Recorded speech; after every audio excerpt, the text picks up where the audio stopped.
우리의 삶의 어느 시점에서 우리 모두는 하나님께 우리를 위해 무언가를 해달라고 기도하고 간구했지만 제 인생에서 수년 동안 그것이 일어나기를 원했던 만큼 빨리 일어나지 않았습니다.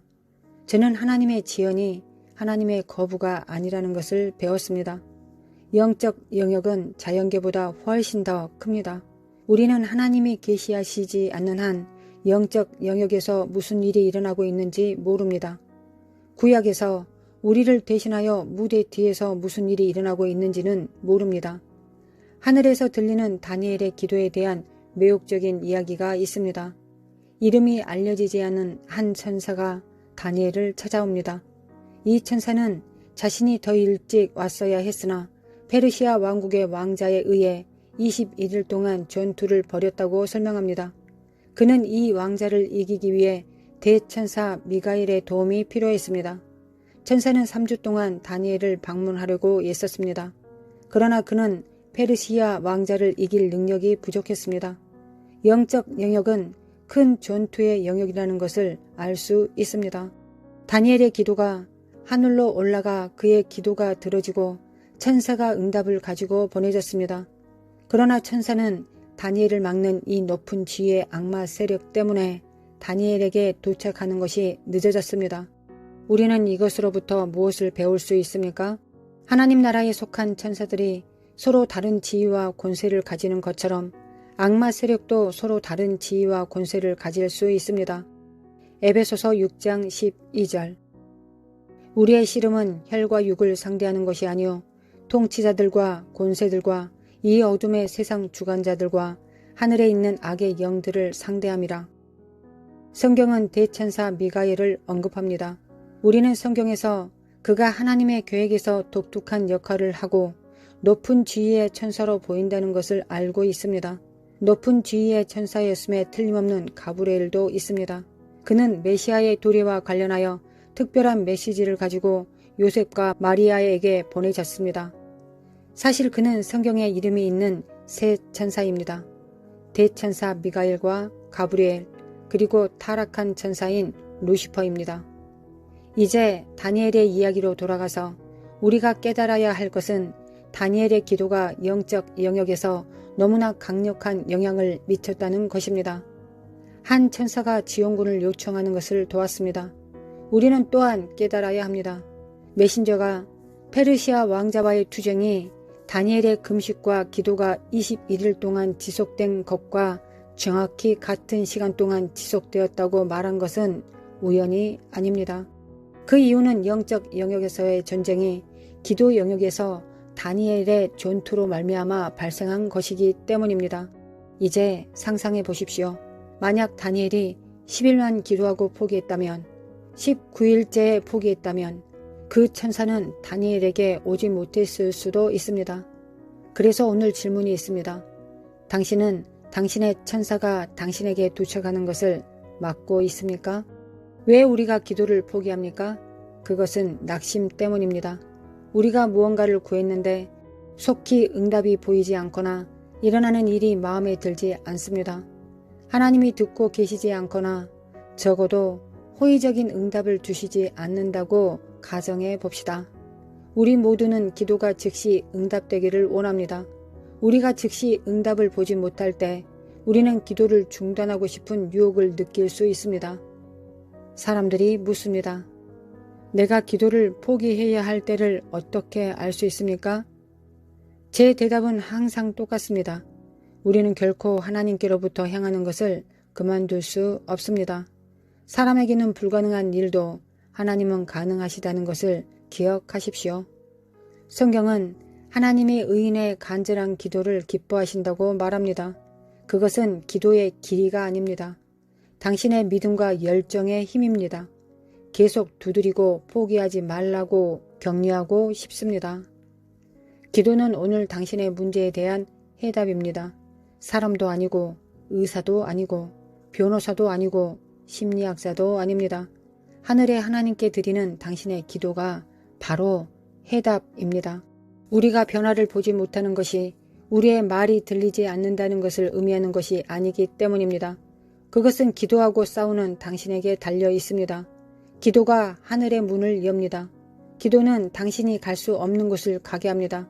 사람으로는 할 수 없는 일이 하나님께는 가능합니다. 기도에 열정이 있는 사람이 되십시오. 기도에 포기하지 않는 사람이 되십시오. 그런 사람은 그들의 천사를 막지 않을 것입니다.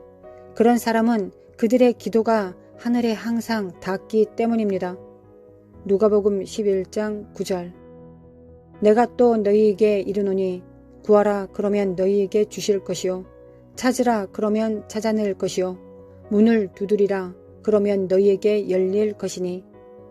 누가복음 18장 1절.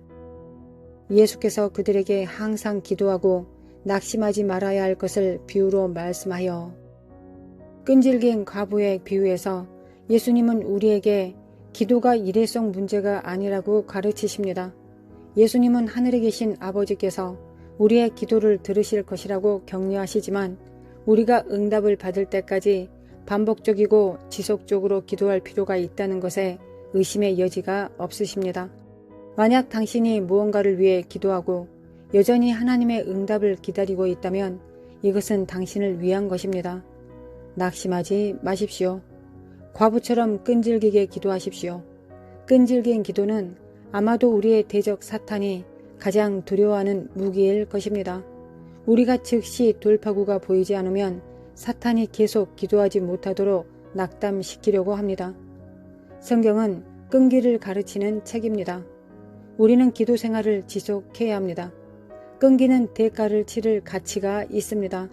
당신이 상상할 수 있는 것보다 훨씬 더 풍부한 보상이 있습니다.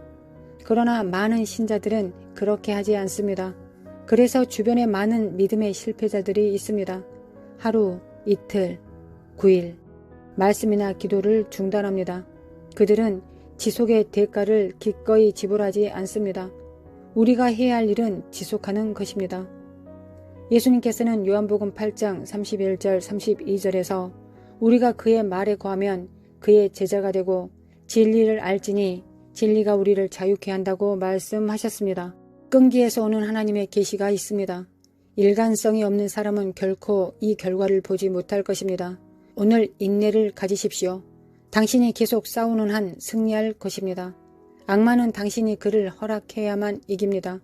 인생은 당신이 허락해야만 이길 것입니다. 계속 싸우십시오. 계속 싸우십시오. 더 이상 싸울 수 없다고 말하지 마십시오. 내가 피곤하고 외롭다고 말하지 마십시오. 결국 당신이 이런 입장을 취해야 합니다. 고난 가운데 서십시오. 재앙 가운데 서십시오. 폭풍 가운데 서십시오. 혼돈, 실패 가운데 서십시오. 예수 그리스도의 이름으로 굳게 서십시오. 그것이 무엇이든지 당신을 이기지 못할 것입니다. 질병이라면 그것에 맞서 싸우십시오. 악마와 그의 군대는 하나님께서 당신을 위해 주신 날을 막을 수 없습니다.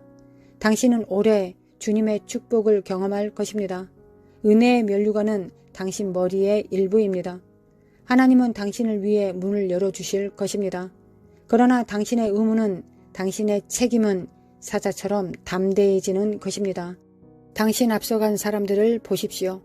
모세는 성경에서 가장 온유한 사람으로 묘사되었습니다. 그러나 모세는 당시 이 땅에서 가장 강력한 사람과 대면할 담대함을 가졌고 그에게 내 백성을 가게 하라고 말했습니다. 그는 담대했습니다. 위대한 군사 여호수아는 칼을 들고 이스라엘 자손을 이끌고 왕국을 차례로 정복했습니다. 그도 담대했습니다. 어린 소년으로서 사자와 곰, 거인을 죽인 다윗은 담대했습니다. 자신을 희생자로 본다면 담대할 수 없습니다. 자신을 패배자로 본다면 담대할 수 없습니다. 자신을 겁쟁이로 본다면 담대할 수 없습니다. 아브라함과 이삭과 야곱의 하나님이 당신의 편입니다. 하나님께서 당신을 준비시키셨고 정복자보다 더 나은 존재로 만드셨습니다.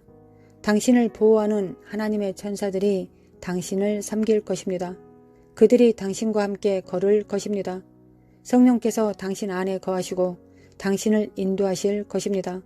승리는 당신을 따를 것입니다. 은총의 면류관은 당신의 머리에 있습니다. 하나님은 당신에게 은혜를 베푸셨습니다. 하나님은 당신 안에 예수님의 피를 부어주셨습니다. 하나님의 혈관을 통해 흐르는 피를 당신은 얻었습니다. 올해는 당신이 마침내 예수님의 이름으로 결정을 취해야 하는 해입니다.